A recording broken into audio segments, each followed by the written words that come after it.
もし捕らえられた大勢の人を前に虐殺を手伝えと命じられたら、1943年、舞台はラトビア共和国の首都リーガ。出発を間近に控えた列車の隣には列をなす群衆が。その先頭ではまだ幼い少年が大きな声を張り上げていました。チョコを受け取ったら列車に乗ってください。この列車に乗ればチョコバーなんて毎日食べられる。食べ物がいっぱいある場所に行けますよ。当時は第二次世界大戦の真っ只中。列車の列を並んでいたのは戦火を逃れ新たな安息の地を目指す人々でした。そんな人々に笑顔でチョコレートを配っていたのはアレックス・クルツェム。戦時中のラトビアではめったに手に入らないチョコレートを渡された人々は頬を緩ませ、これから向かう新天地への期待を募らせます。そして全ての乗客を乗せ終わると列車は蒸気を上げ走り去っていきました。ご苦労だったな。おかげですんなりことが運んだ。走り去っていく列車を見つめていたアレックスの肩をポンと叩いた兵士。一見してその兵士は列車に乗った人々を無事に避難させられたことに安堵しているように見えます。しかし実際は違うんです。なぜならまだ7歳のアレックスが人々を案内したその列車は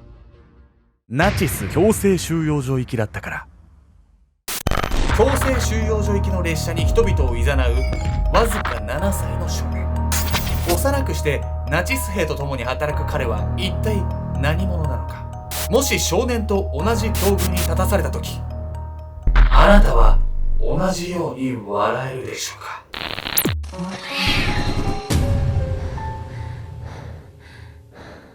おそうっす。親知らず左抜いた後腫れなくて右も余裕やろうって思ったらちょっと腫れてるんだけど、でも周りにはそんな気づかれないから逆につれえわ。今縫ってるわ。来週バシだわ。ケンちゃんです。殴っていい？いちご狩りに来たヤミコです。最近おすすめのいちごの品種教えて。静親し。静親し全然美味しくなさそう。ちょっと本当にあったら私すげえ失礼なこと言ってる。全然美味しくなさそうな。結構失礼。マジで知らないの？嘘ついてたら本当にぶん殴るの。そう、大丈夫なの？アナグラムになってる。アナグラムになってる。静親し。親知らず。本日ご紹介するのはナチスのマスコットボーイと呼ばれた少年アレックス・クルツェムについて。かなり奇妙じゃない？本当に残虐非道なことした組織にそんな可愛い存在がいたってこと？ただね、ナチスに所属するマスコットなんで愛想をねこう振りまくとかそういうだけじゃダメなんです。幼い少年アレックスにも過酷な仕事が課せられていたんです。ナチスのマスコットボーイ。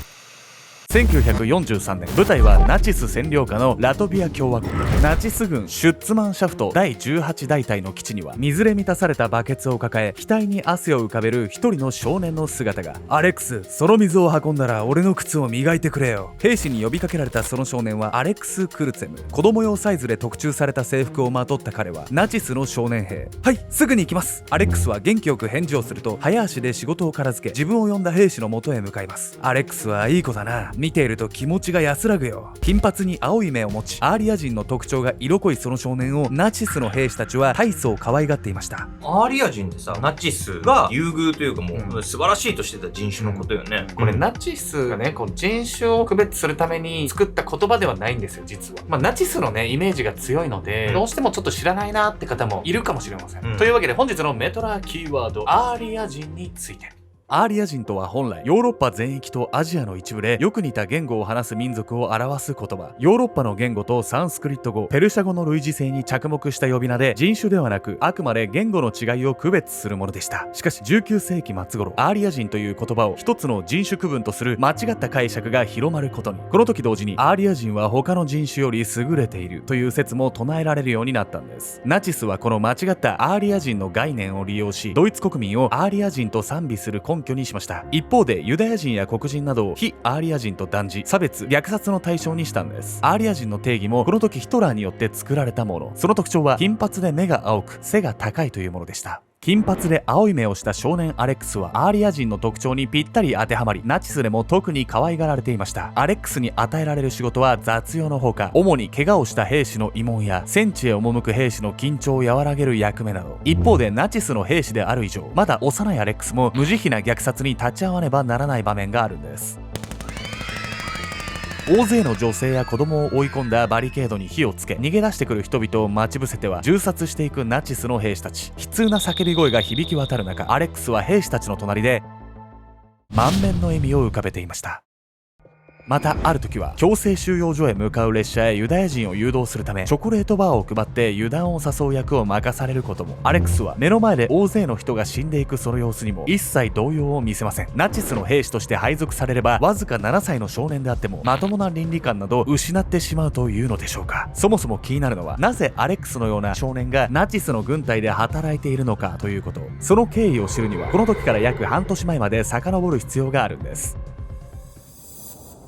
1942年7月、ドイツ軍ラトビア大隊に所属するジェカブス・クリスは一人の少年を基地に連れてきました。少年は畜産業を営んでいたロシア人の子供。戦争で家族を失った後、一人で森をさまよっているところを収容所行きのユダヤ人と一緒に捕まってしまったといいます。この子はどこからどう見てもアーリア人だろう。だから助け出してきたんだよ。そう言うと穏やかな表情で少年の頭を撫でたジェカブス。金髪で青い目をしたその少年は確かにナチスの言うアーリア人そのものでした。そしてその場に居合わせた兵士は皆ジェカブスのその話に涙を浮かべます。異人種異民族は容赦なく虐殺してしまうナチス兵でも同族のアーリア人の子供が家族とはぐれてしまったという話には深い悲しみを覚えたんです。ここから少年は軍の養子として育てられることに。この時家族を失ったショックで記憶があやふやになっていた少年に与えられた名前がアレックス・クルツェムだったんです。孤児の世話をするために部隊が動いたって聞くと、ああいう残虐非道なイメージがあるナチスにもそんな側面があったんだって思わされはするけどね。だとしてもアレックスがアーリア人だったからっていう理由を聞かされるとやっぱり複雑な気持ちになるわよね。複雑な思いを持っていたのはね、アレックスも同じだったんです。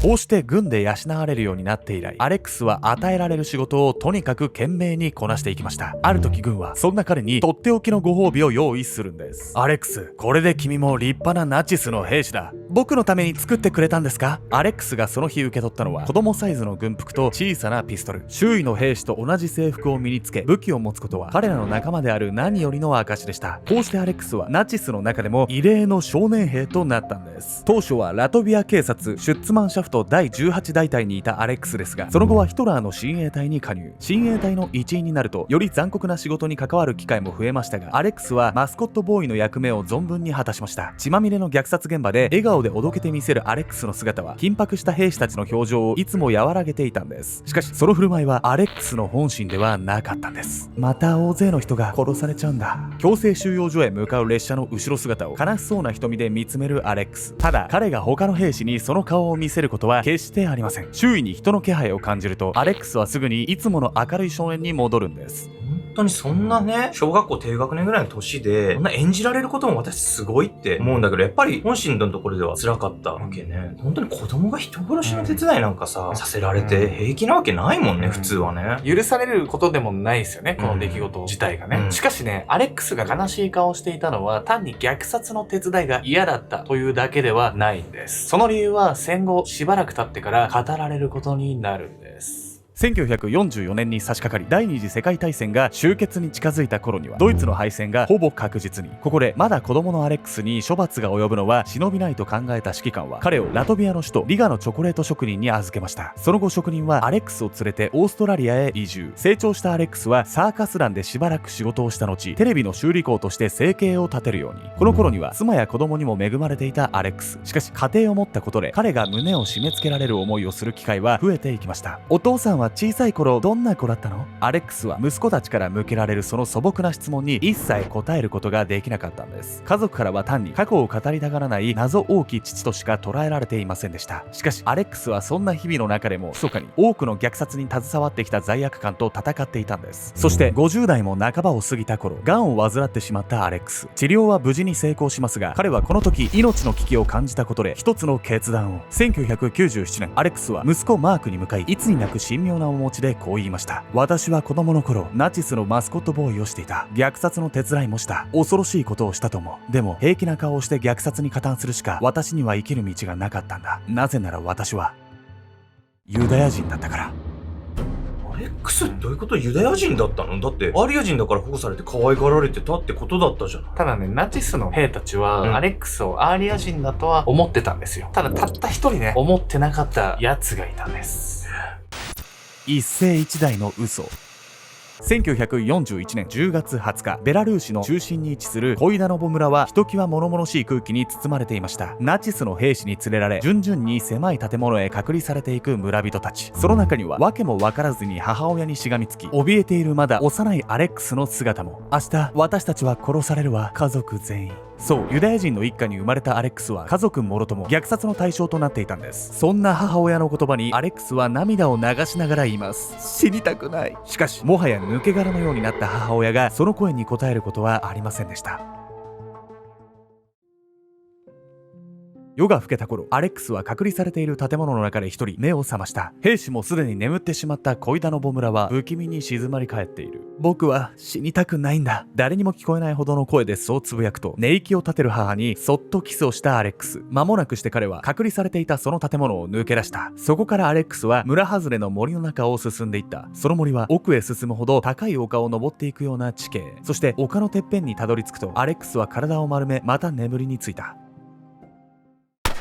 翌朝、アレックスの目を覚まさせたのはけたたましい銃声。お母さん！小高い丘の上から慌てて村の方へ目を向けるアレックス。するとその目に飛び込んできたのはそこかしこに転がる村人の遺体。そんな。アレックスは絶望した。母の言うことは本当だったのだ。次の瞬間、自分の手に思い切り噛みついたアレックス。彼は叫び声を上げないよう必死で歯を食いしばった。そう、アレックスはこの時確かに見ていた。母親や兄弟が虐殺される瞬間を。その日、コイダノボ村で殺害されたユダヤ人は約1600人。町外れの丘へ逃れたアレックスは何もできず、その虐殺行為を前にただ息を潜めているしかなかったんです。ほんとひどすぎる。アレックスは逃げ出したおかげでさ、命は助かったけど、ほんと目にした光景は残酷でさ、トラウマ級のね、記憶になっちゃうわよね、こんなん。小さな子供の目の前で家族が殺されるっていうのは想像もできないですよね、僕らはね、本当に。この後ね、アレックスはあろうことかナチスの兵士になるんですけど、一体なぜそんなことになったんでしょうか。その後、一人生き残ったアレックスは森の中を来る日も来る日もさまよい続けました。時折狩人の姿を見つけては彼らの家を訪ね食事をねだる日々。かわいそうに一人きりで行くあてもないなんて。狩人はそう言ってパンのかけらを恵んでくれることはありましたが、決してアレックスを家にあげることはありません。戦時中の当時、見知らぬ子供の世話をする余裕がある人など限られていたんです。寒い森の中、死んだ兵士の服を剥ぎ取って暖を取り、野生動物から身を守るために木の上で眠った子供。そうやって日に日に痩せ細りながらも必死に生きようとしたアレックス。しかし森へやってきて数ヶ月後、彼はとうとう近隣住民に捕まってしまうんです。こいつはユダヤ人の生き残りだろう。ナチスに引き渡して恩を売ろう。こうしてナチスの宿舎へ連行されたアレックスはすぐさま殺害を待つ人々の列に並ばされるんです。そしてゆっくりと列が進んでいく最中、アレックスはすぐそばでパンをかじっている一人の兵士に気がつきました。お願いします。僕にパンを食べさせてください。気がつけば列を離れ兵士に話しかけていたアレックス。数ヶ月森をさまよった彼はもはや空腹に耐えられなかったんです。すると意外なことにその兵士はすぐにパンを手渡してくれました。渡されたそのパンを必死で頬張るアレックスをただじっと見つめていた兵士。そして兵士はアレックスがパンを食べ終わるのを見計らい、彼を人目につかない宿舎の裏へ連れて行ったんです。お前は本当にユダヤ人なのか？兵士の言葉に無言でうなずくアレックス。すると兵士はしばらく考えてからこんなことを口に。お前の見た目はアーリア人そのものだ。助かる道はあるぞ。いいか、今からお前は戦争で親とはぐれてしまったロシアの子供だ。そう、この兵士こそアレックスをアーリア人だと言って部隊へ連れてきたジェカブス・クリスでした。ジェカブスがね、アレックスが殺されるような寸前のところで救った人だったわけね。でも確かにさ、ジェカブスはナチスの軍なんだけど、軍に支持されてることだから気乗りしない人も中にはいたはずよね。絶対いたと思います。もし軍にバレたらジェカブスもただでは済まないとは思うんですけれども、彼もね、虐殺を続ける日々に嫌気がさしてたのかもしれないです。2002年、アレックスの息子マークは父親の経験したエピソードをまとめた書籍ザ・マスコットを出版。ユダヤ人でありながらナチスのマスコットボーイを務めたその経歴は世界中の注目を集めることに。そして真実を打ち明けたアレックスは数十年の時を経てようやくナチスに殺された母親の墓にバラを手向けることができたんです。ただ悲しいことに息子マークの書籍への賛否は様々で、アレックスは時として批判にさらされることも。本当はユダヤ人じゃないのに虐殺の歴史を利用して金儲けしようとしてるんじゃないか。このことにはアレックスが家族とはぐれてしまった年齢が幼く、当時の自分の名前さえ覚えていなかったことも関係しているんです。そんな世間の煽りを受け、アレックスは2020年に DNA 鑑定を実施すると、彼は紛れもなくユダヤ人であること、そしてなんとカナダに血縁者がいることが発覚。そしてその血縁者はアレックスの家族の写真を持っていたんです。